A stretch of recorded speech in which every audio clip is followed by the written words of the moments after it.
Halo semuanya, perkenalkan nama saya Felicia Agatha dari jurusan Accounting 2023. Dan pada kesempatan kali ini, saya ingin membahas mengenai pencatatan akuntansi dari tahap jurnal penyesuaian hingga laporan posisi keuangan. Namun sebelum itu, saya ingin membahas konsep dasar dari jurnal penyesuaian tersebut. Jadi, jurnal penyesuaian ini adalah jurnal yang dibuat ketika ada perubahan saldo pada suatu akun yang harus disesuaikan di dalam buku besar perusahaan di akhir periode, dengan tujuan untuk mencatat pendapatan atau beban yang tidak diakui oleh periode tersebut. Biasanya yang tidak diakui di jurnal umum itu kayak akumulasi penyusutan, terus beban-beban yang harus dibayar atau yang masih harus diterima. Itu biasanya kan nggak bisa masuk jurnal umum kan. Jadi dia masuknya tuh lebih ke jurnal penyesuaian. Terus habis bikin jurnal penyesuaian, kita biasa bikin buku besar penyesuaian.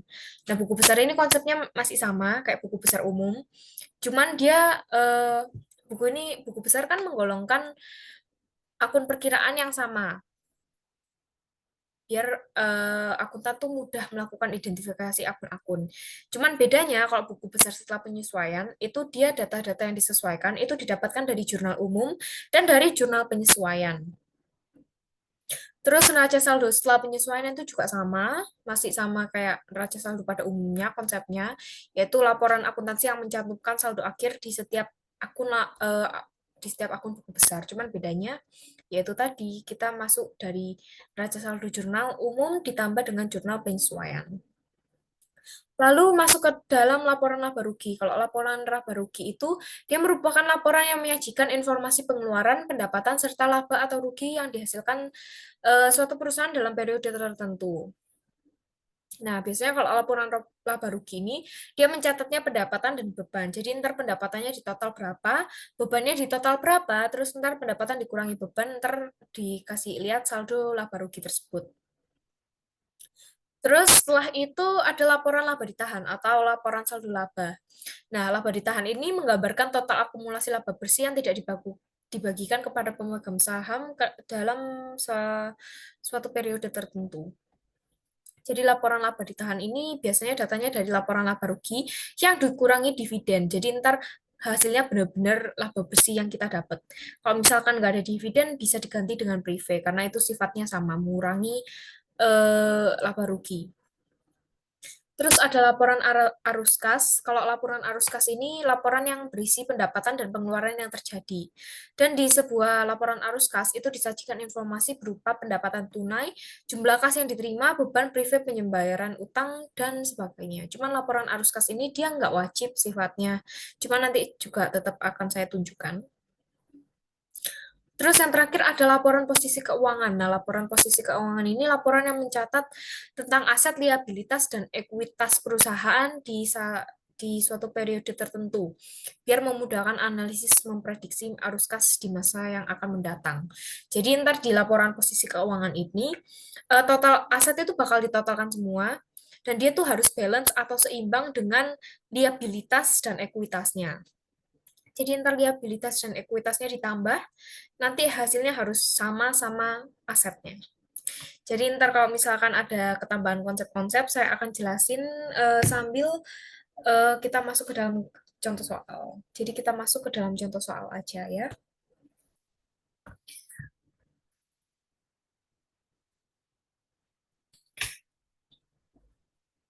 Oke.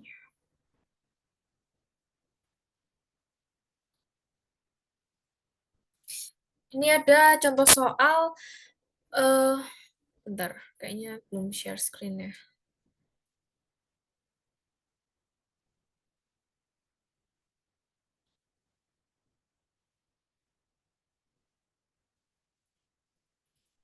Oke, jadi ini ada soal, ini banknya harusnya diganti. Ini ada soal tentang saldo perusahaan PT Agatha yang bergerak di bidang jasa angkut per 28 Februari. Ini saldonya. Nah, di neraca saldo ini belum seluruhnya siap untuk dicantumkan pada laporan keuangan karena adanya akun yang masih perlu disesuaikan sebagai berikut. Nah, ini itu neraca saldo tadi itu bentar, kita analyze, kita refresh dulu. Nah, neraca saldo tadi itu datanya dapat dari sini. Jadi di neraca saldo ini dia tuh udah ada jurnalnya. Nah, ini jurnal umumnya. Ini jurnal umumnya udah balance. Terus ini buku besarnya juga udah ada. Terus ini neraca saldo tadi yang kita jadiin contoh soal. Nah, ini kita pakai yang ini aja ya. Cuman kita soalnya tetap lihat yang ini. Nah, persediaan perlengkapan kantor tersisa sebesar 2 juta. Persediaan perlengkapan kantor tersisa 2 juta. Ini perlengkapan ya. Perlengkapan di sini supplies ya. Dia tersisa 2 juta. Berarti yang terpakai berarti 7.500.000 dikurangi 7.500.000 dikurangi 2 juta. Jadi di sini untuk yang persediaan perlengkapan kantor tersisa sebesar 2 juta yaitu eh, beban perlengkapan pada perlengkapan ya jurnalnya. Kita tulis ini kita tulis di bawahnya aja biar kita nggak bingung. Nih, karena 28 Februari saya udah bikin kayak gini semua ya. Ini beban perlengkapan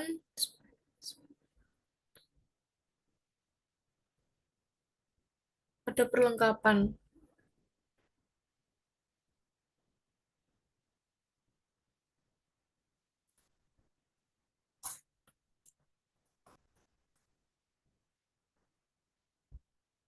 Ini rumusnya.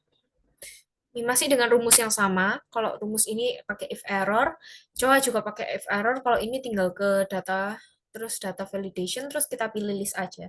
Cuman saya nggak akan jelasin secara detail karena itu udah ada di video sebelumnya. Ini sebesar 5.500.000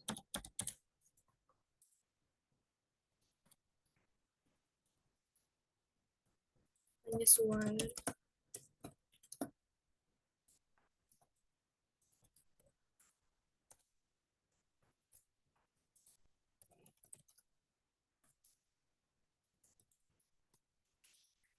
Nah, bentar kita kasih koma dulu. Oh, bentar. Nah, ini perlengkapannya di debit. Dikarenakan kan di situ kan tersisa, dikarenakan di soal ini kan tersisa 2 juta, berarti yang terpakai 5.500.000. Nah, kita catat yang terpakai. Nah, yang terpakai itu berarti kan sudah berkurang. Kalau misalkan aktiva berkurang, itu di kredit. Supplies kan masuk ke dalam aset kan. Jadi dia berkurangnya di kredit. Terus bebannya bertambah. Kalau beban bertambah berarti dia di debit. Sebesar 5.500.000. Oke, terus kita lanjut ke soal yang nomor 2. Asuransi dibayar tanggal 1 Januari untuk 1 tahun. Dibayarnya tanggal 1 Januari untuk 1 tahun. Berarti itu istilahnya kayak dibayar di muka kan ya. Dibayar di muka, kita baru make Januari, Februari.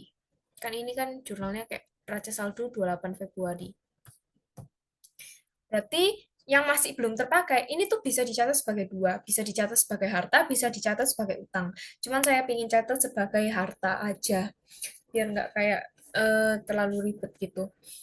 eh, Asuransi dibayar muka, berarti yang masih belum terpakai kan yang masih terpakai, yang udah terpakai kan Januari, Februari. Berarti yang belum terpakai itu ada Maret, April, Mei, Juni, Juli, Agustus, September, Oktober, November, Desember. Berarti masih ada 10 bulan yang belum terpakai. Kita catat yang belum terpakai itu sebelum sebagai harta. Jadi kita ngitungnya yaitu 10 di per 12 dikali asuransi dibayar tanggal 1 Januari itu prepaid insurance ya 600.000. Berarti 500.000. Kita catat yang masih menjadi harta. Berarti ini insurance expense atau beban insuransi.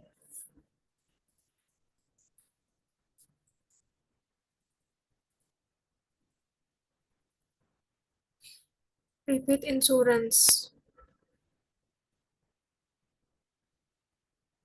sebesar 500.000.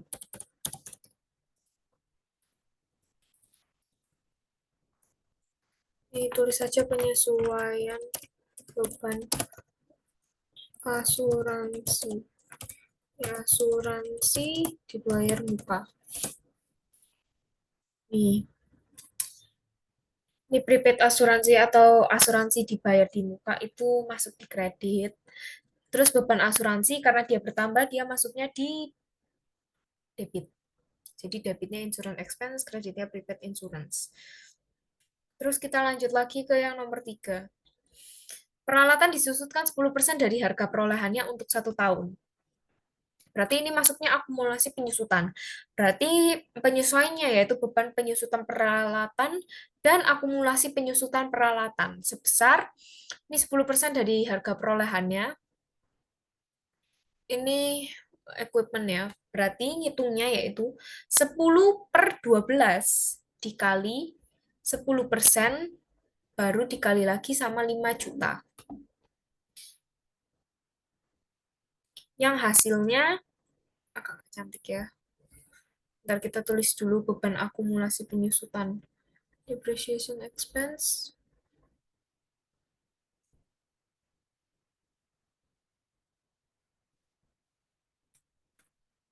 sebesar 400.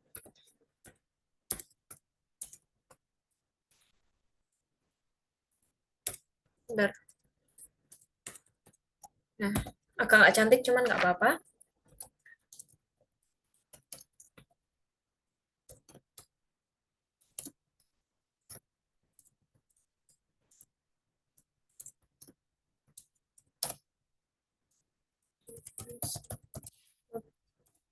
Hanya simple aja. Dia kan peralatannya disusutkan, berarti itu bebannya bertambah, beban depresiasinya bertambah. Beban bertambah berarti di debit. Terus akumulasi penyusutan, berarti kan dia kan terpakai. Kalau terpakai itu berarti masuknya di kredit. Jadi debitnya depreciation expense, kreditnya akumulasi penyusutan. Terus kita lanjut nomor 4. Iya. Menerima jasa angkut untuk 1 tahun sebesar 1 juta yang diterima 1 Januari. Jadi ini kayaknya pendapatan diterima di muka ya. Karena orang itu udah bayar ke kita 1 juta untuk 1 tahun, tapi kita baru kerja Januari Februari. Eh, Berarti kita kalau di sini kita bisa catat sebagai utang aja. Kita catatnya berarti yang belum kita kerjakan itu masih ada bulan Maret, April, Mei, Juni, Juli, Agustus, September, Oktober, November, Desember. Berarti masih ada 10 bulan yang kita belum kerja. Nah, cara ngitungnya, berarti ini penyesuaiannya yaitu pendapatan diterima di muka pada pendapatan jasa. Ini dihitungnya 10/12 dikali 1 juta. Karena kan kita yang masih belum kerja kan 10 bulan. Jadi dia 10/12. Jadi ini pendapatan diterima di muka tuh unearned service revenue. Pada pendapatan jasa.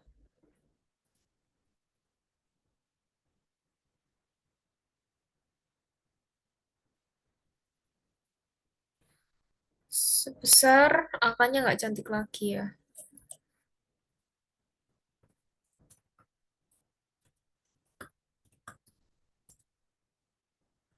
Ini kita tinggal drag ke bawah aja.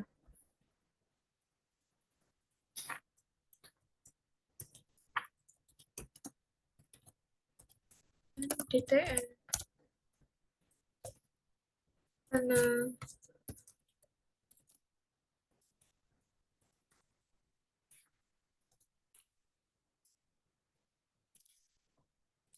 Oke. Kenapa ini pendapatan diterima di mukanya di debit? Dikarenakan eh, ini kan kita baru kerja 2 bulan, jadi kita catat sebagai utang. Oleh karena itu, yang dikredit itu pendapatan diterima di muka. Sedangkan pendapatan kita otomatis bertambah, karena mereka kan bayarnya di depan. Jadi pendapatan kita udah masuk 1 juta. Nah, pendapatan kalau bertambah itu dikredit. Jadi di sini service revenue-nya dikredit. Oke, kita lanjut nomor 5. Ini pendapatan jasa yang masih harus diterima sebesar 3 juta. Berarti kita udah melakukan pekerjaan tapi kita belum menerima. Jadi kita harus menerima sebesar 3 juta. Nah, berarti ini penyesuaiannya yaitu piutang pada pendapatan. Orang kita udah kerja tapi kita belum dibayar. Berarti orang lain itu punya kewajiban terhadap kita, kewajiban untuk membayar kita. Nah, kalau piutang itu berarti orang itu yang berhutang pada kita berhak menagih. Jadi di sini piutang kita bertambah. Piutang itu kalau bertambah di debit, account receivable. Terus pendapatan kita juga otomatis bertambah. Pendapatan kalau bertambah itu di kredit. Service revenue sebesar 3 juta.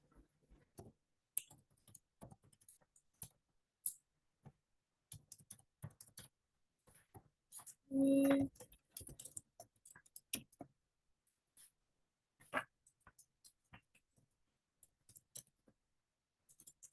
pendapatan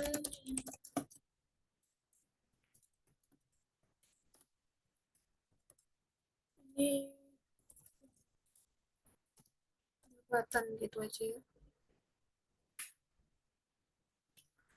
Terus kita lanjut ke nomor 6. Nomor 6 yaitu beban sewa yang masih harus dibayar sebesar 500.000. Beban sewa berarti kita masih utang dong, kita kan harus bayar beban sewa itu. Nah, berarti penyesuaiannya yaitu beban sewa pada utang sewa. Beban sewanya masih harus dibayar, berarti bertambah dong beban kita. Beban bertambah di debit. Terus utang kita juga bertambah, kita harus karena kita harus membayar 500.000 ini. Utang kalau bertambah itu di kredit.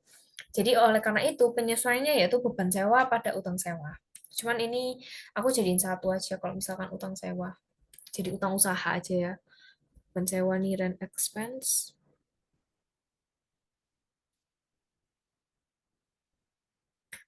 utang usaha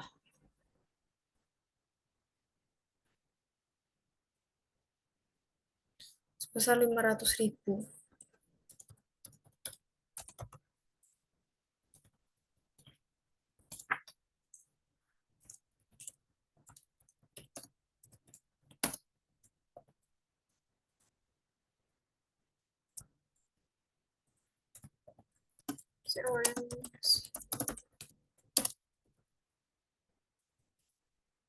Oke, kita lanjut ke nomor 7. Nah, nomor 7 ini konsepnya masih sama-sama kayak nomor 6, jadi penyesuaiannya masih sama, nggak jauh beda. Beban bunga yang masih harus dibayar sebesar 300.000. Berarti ini sama kayak yang nomor 6, yaitu beban bunga pada utang bunga. Cuman bedanya utang bunganya kita sendiriin. Di sini beban bunga, interest expense pada utang bunga. Interest payable. Wait, kok salah-salah?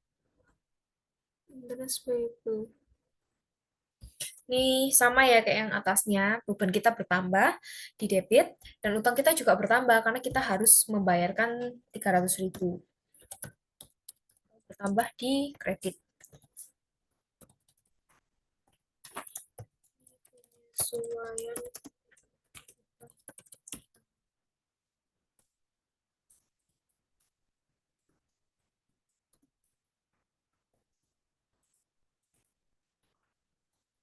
Nih.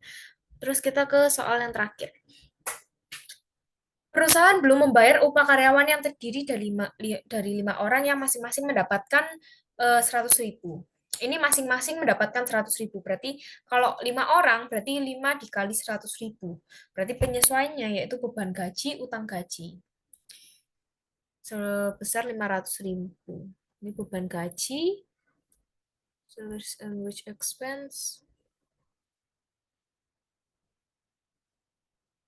salaries and wage payable sebesar 500.000.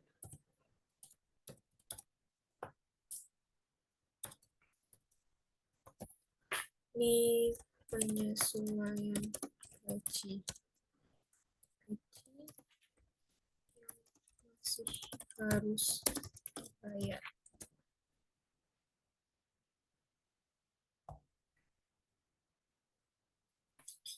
Oke, ini udah jadi buku besar penyesuaian nih. Aku mau jelasin sedikit deh yang terakhir. Ini karena beban gaji kita bertambah, karena kan kita belum bayar orang. Jadi otomatis beban kita bertambah, beban bertambah di debit. Terus kalau utang, kita juga belum bayar mereka. Itu hitungannya kan kewajiban buat membayar gajinya mereka.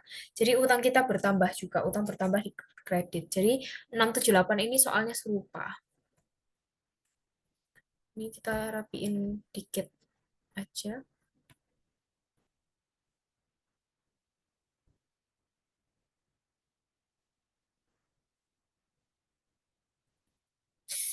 Ini kadang kalau misalkan mau iseng-iseng buat hitung jurnal penyesuaian, ini atasnya jurnal umum ya.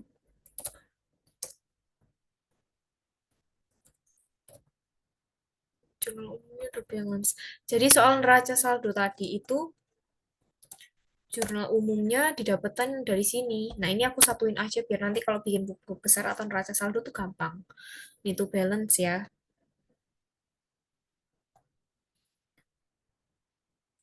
Nah, terus kita bikin bikin buku besar.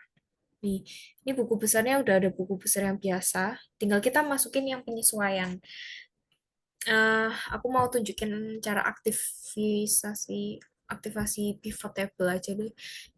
Kita buat bikin buku besarnya, kita cukup ke jurnal umum, kita insert pivot table di sini.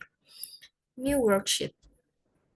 Ya, kalau buku besar itu tinggal pakai tanggal, debit, kredit, sama akun. Nah, di sini debit kreditnya ditaruh di value, terus akunnya ditaruh di filter. Terus ini dijadiin sum.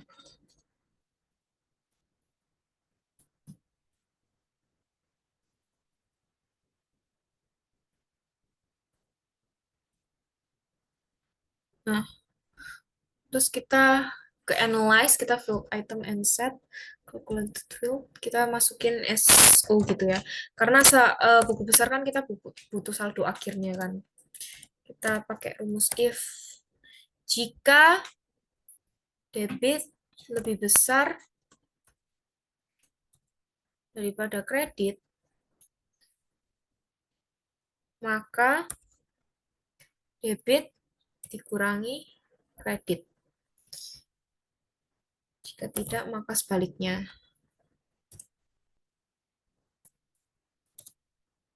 Ini, kurangin debit lebih besar dari kredit, maka debit dikurangi kredit jika itu. Oke, kita centang yang SO ini. To sum of SO. Terus ini kita labelin ini cash. Nah, udah deh, buku besarnya udah jadi nih, sum of SO atau saldo akhirnya. Kita tinggal kayak kopas ke sini, ke bawahnya. Terus ini diganti, misalkan bank.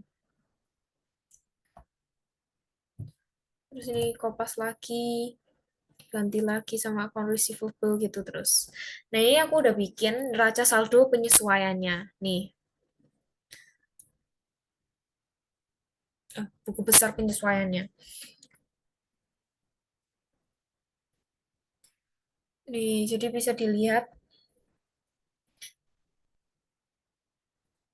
dari flash dulu aja deh.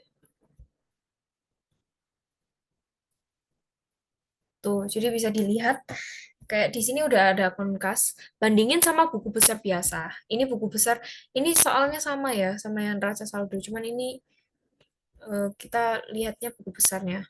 Tuh, buku besarnya kayak cuman akun-akun yang ada di jurnal umum biasa, nggak ada akun-akun penyesuaian atau pendapatan atau beban yang nggak harus masuk. Kalau dibandingin sama buku besar penyesuaian, ini lihat di sini udah ada prepaid insurance, terus akumulasi penyusutan, terus beban gaji, utang gaji.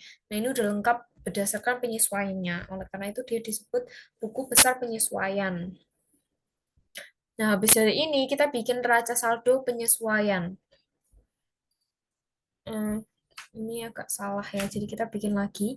Ini buku besar penyesuaian. Kalau bikin neraca saldo penyesuaian, Ini aku kayak gini aja. Dari jurnal umum,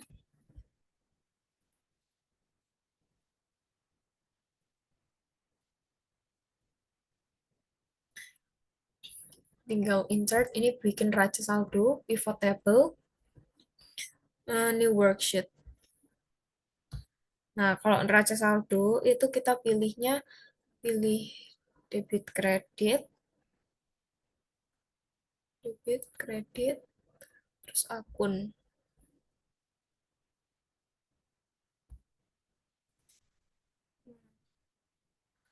Debitnya di values, kredit, akunnya di row tetap. Nah, terus ini aku tadi udah bikin rumus ya. Jadi kita masukin saldo debit, saldo kredit. Dia masuknya di values ini. Nah, ini rumusnya apa? Dia kalau misalkan saldo debit, saldo kredit sama kayak langkah-langkah bikin SO tadi. Kita ke analyze, kita field item and set, calculated field, terus kita masukin rumusnya. Nah, kalau saldo debit, saldo kredit ini kita tinggal calculated bukan. Aku mau tunjukin rumusnya. Kita list formula. Nah, ini saldo debit, saldo kredit ini rumusnya kayak gini. Jika debit lebih besar daripada kredit, maka debit dikurangi kredit. Jika tidak, maka nol. Saldo kredit itu juga kayak gitu. Nah, jadi di sheet 5 ini, aku udah bikin rumusnya, jadi tinggal dicentang terus masukin value. Ini untuk neraca saldonya, udah gitu aja. Nah, ini kolom B dan C-nya, ini kita hide, karena kita nggak pakai ini ya. Nah, cuman kita grand totalnya kita hitung sendiri.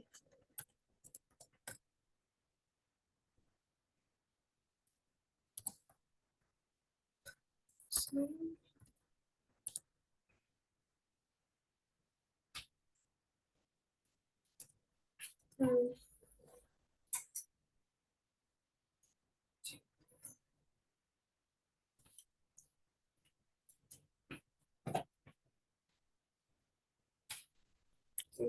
Kita kasih koma biar nggak bingung. Terus ini blanknya nggak usah dicentang biar lebih bagus aja. Hapus. Nah, balance kan ini neraca saldo yang telah disesuaikan. Ini NS penyesuaian. Oh iya,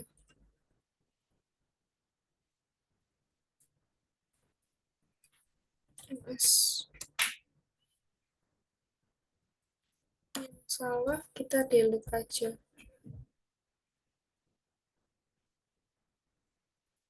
Nah, NS penyesuaian. Nah, nih hasilnya balance kan. Nah, terus laporan, habis bikin raca saldo setelah penyesuaian, kita lanjut ke laporan laba rugi. Nah, seperti yang aku bilang tadi, laporan laba rugi itu berisi tentang pendapatan sama beban. Jadi ntar pendapatannya dikurangi beban. Jadi kita bikin sebelahnya aja ya, biar datanya gampang lihatnya. Ini laporan laba rugi. Ini di sini kita kasih pendapatan. Pendapatan kita cuman service revenue aja ya. Dimasukin service revenue aja. Terus bebannya, kalau di sini bebannya banyak ya. Ini ada ini. Bentar. Ini ada ini semua. Kita pindahin ke sini. Supplies expense, depreciation expense, insurance, salaries.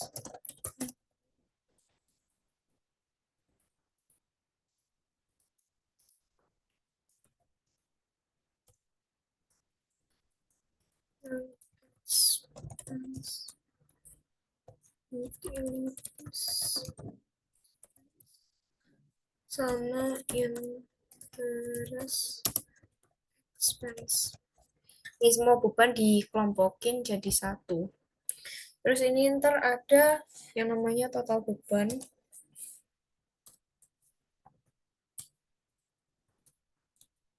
Total bebannya berapa?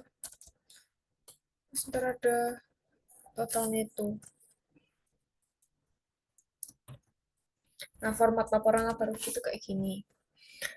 Nah, ini buat masukinnya, ini kita bisa pakai rumus sum if ya. Sum if. Nih, kita blok yang akun ini, terus kita koma, kita pilih. Ini kan service revenue yang kita mau keluarkan. Jadi di sini ada service revenue, terus koma lagi, ini service revenue-nya di kredit, jadi kita blok yang kredit. Terus tutup kurung, terus udah keluar kan ya, kita kasih koma dulu.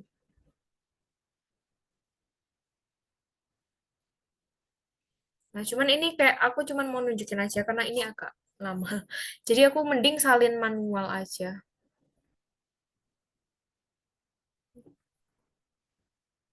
Ini supply expense-nya, ini urutan ya.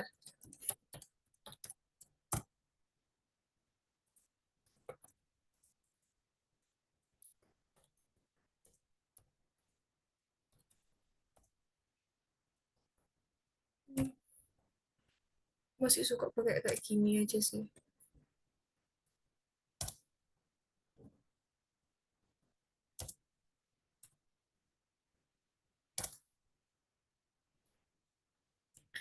Nah, ini total bebannya kita pakai sum.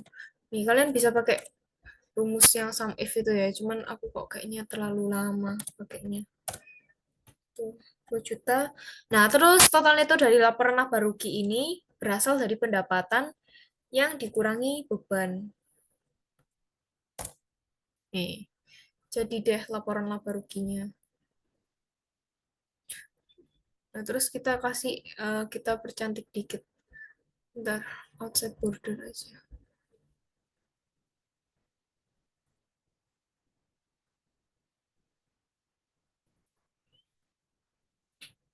Ini kasih ini, terus kita bold.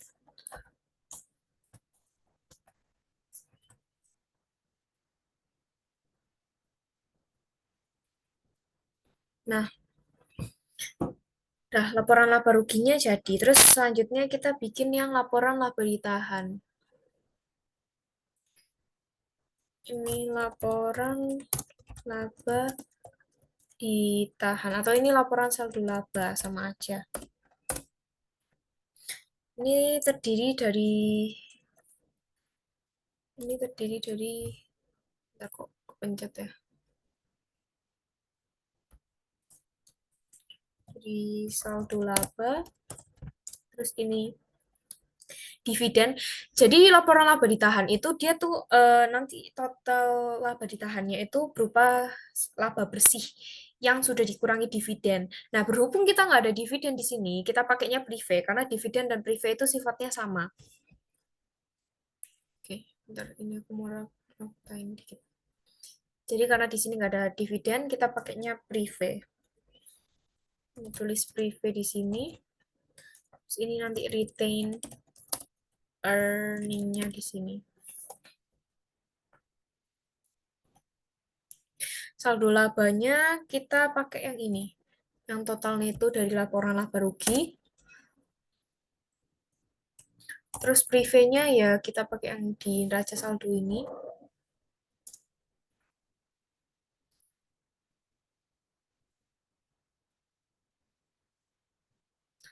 Nah, retain earning ini didapat dari saldo laba yang dikurangi prive atau dividen. Nih, cuman kalau misalkan kalian nggak ada prive atau dividen, kayak kurangin nol aja, nggak apa-apa. Ini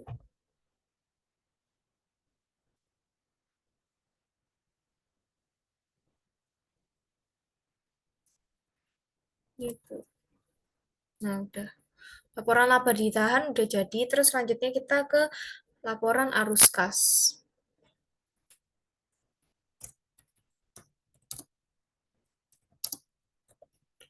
Oke, mungkin aku akan cepetin eh isi formatnya dulu. Oke, jadi di sini aku udah selesai bikin laporan arus kasnya. Eh, Format laporan arus kas. Di sini arus kas itu ada terdiri dari kegiatan-kegiatan operasi, kegiatan investasi, kegiatan pendanaan. Operasi itu yang kayak ya tentang beban gaji atau utang gaji dan beban sewa, beban gaji gitu. Terus tentang pendapatan. Terus kalau yang kegiatan investasi, of course, dia berhubungan dengan investing. Terus kalau pendanaan itu penjualan saham biasa dan pembayaran privé tunai. Harusnya ini pembayaran dividen tunai. Cuman karena kita nggak ada dividen, kita ganti sama privé. Karena sifatnya mereka itu sama. Terus langsung kita isi aja. Di sini kas dari pendapatan. Kas dari pendapatan itu berarti cuman pendapatan ini service revenue. Nih, dia cuman dari ini doang. Nggak ada pendapatan lainnya, kayak pendapatan sewa atau pendapatan apa. Jadi kita langsung masukin ini service revenue. Oke, terus pengeluaran kas untuk beban. Kalau pengeluaran kas untuk beban, kalian tinggal masukin total beban yang ada di laporan laba rugi aja. Nah, terus kasnya itu yang disediakan untuk aktivitas operasi, itu eh, adalah pengeluaran penerimaan kas dari pendapatan dikurangi pengeluaran kas untuk beban. Jadi hasilnya segini. Terus pembelian peralatan, ini kita masukin dari neraca saldo. Pembelian peralatan, equipment yang 5 juta ini. Udah. Terus penjualan saham biasa. Penjualan saham biasa ini dia kayak apa ya istilahnya?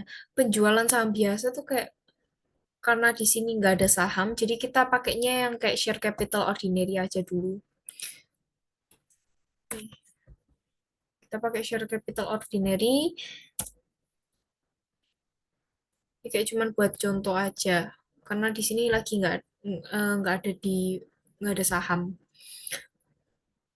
Terus yang private tunai ini, eh nih di sini ada, di sini juga ada. Ambil aja dari laporan laba ditahan. Terus kenaikan neto dalam kasnya itu ya tinggal yang penjualan saham biasa itu dikurangi sama pembayaran private tunai. Nah, sebesar kayak gini. Nah, kas awal periode berarti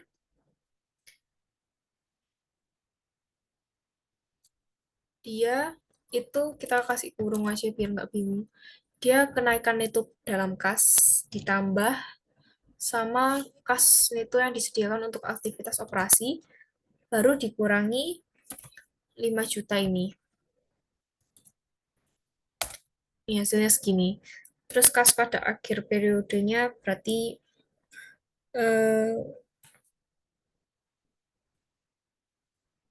awal periode. Berarti ini awal periodenya masih 0 anggapannya.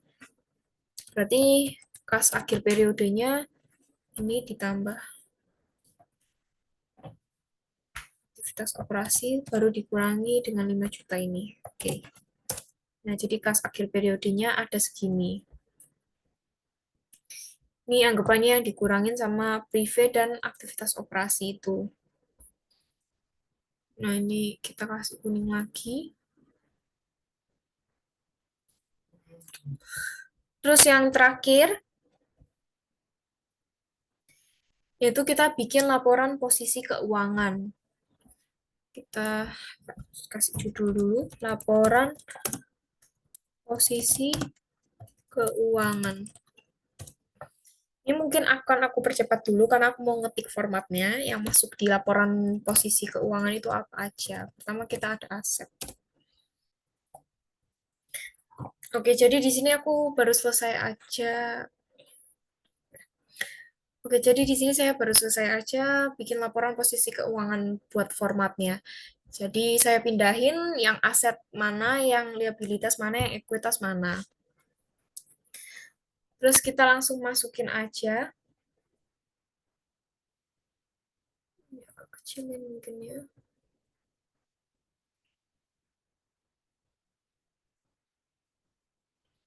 Oke, jadi di sini cash-nya kita masukin dari neraca saldo. Kasnya ada segini. Terus, bentar, ini bisa dibikin koma ya. Lebih gampang. Terus ini banknya dimasukin juga. Jadi kita laporan posisi keuangan ini kayak tinggal masuk-masukin aja. Ya aku kayak gini biar kayak nggak ada kesalahan ya. Ini supplies 2 juta, prepaid insurance 100.000, equipment. Nah, di sini ada akumulasi penyusutan peralatan. Jadi ini kita harus kurangin dulu. Jadi di sini equipmentnya kan 5 juta. Terus di sini akumulasi penyusutannya 400 ini. Nah, jadi nanti peralatan yang akan kita hitung itu bukan yang 5 juta, tapi yang udah dikurangin sama akumulasi penyusutan peralatan. Jadi 5 juta ini yang dikurangi sama ini. Nah, jadi total asetnya kita sum, kita jumlahin semua, jadinya 579 juta. Nah, kita harus lihat ini liabilitas dan ekuitasnya ini balance atau enggak sama asetnya. Terus ini ada modal saham. Ini modal saham karena kita nggak ada saham, kita pakainya ini aja modal modal awal sama aja kok. Kita awalnya ini. Terus retain earning. Retain earning laba ditahan yang sini. Terus di sini saldo labanya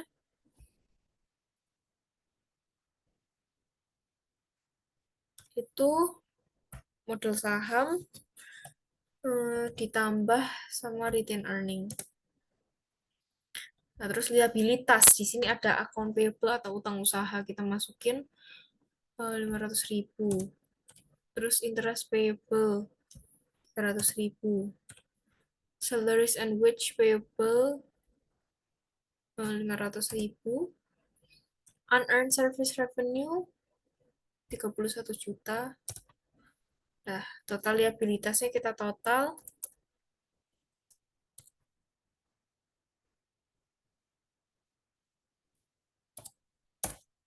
segini. Terus total ini itu total dari liabilitas ditambah total ekuitas ditambah liabilitasnya yang ini, tuh yang biru sama yang merah. Nih, itu kan balance. Total asetnya 579.983.334. Total ekuitas ditambah liabilitasnya juga segitu. Jadi balance ya. Tuh, jadi ini konsep dasar dari neraca saldo dari jurnal penyesuaian hingga laporan posisi keuangan. Jadi ini jurnal umum. Jadi soal neraca saldo itu jurnalnya dari sini ya. Cuman ini saya satukan aja biar nggak bingung buat buku besar dan neraca saldonya. Terus ini buku besar penyesuaiannya, dia lengkap semua akun, bahkan akun penyusutan pun ada. Ini saldo akhirnya. Terus ini di sini ada neraca saldo penyesuaian yang kayak udah lengkap dengan akun-akun penyesuaian dan juga ada laporan laba rugi, laporan laba diketahan, laporan arus kas dan juga laporan posisi keuangan. Nah, ini kan contoh soal kita di awal tadi yang penyesuaian dan ini jurnal akhirnya atau laporan posisi keuangan. Oke, sekian dari saya. Apabila ada salah kata atau ada kurangnya, saya mohon maaf dan saya ucapkan terima kasih.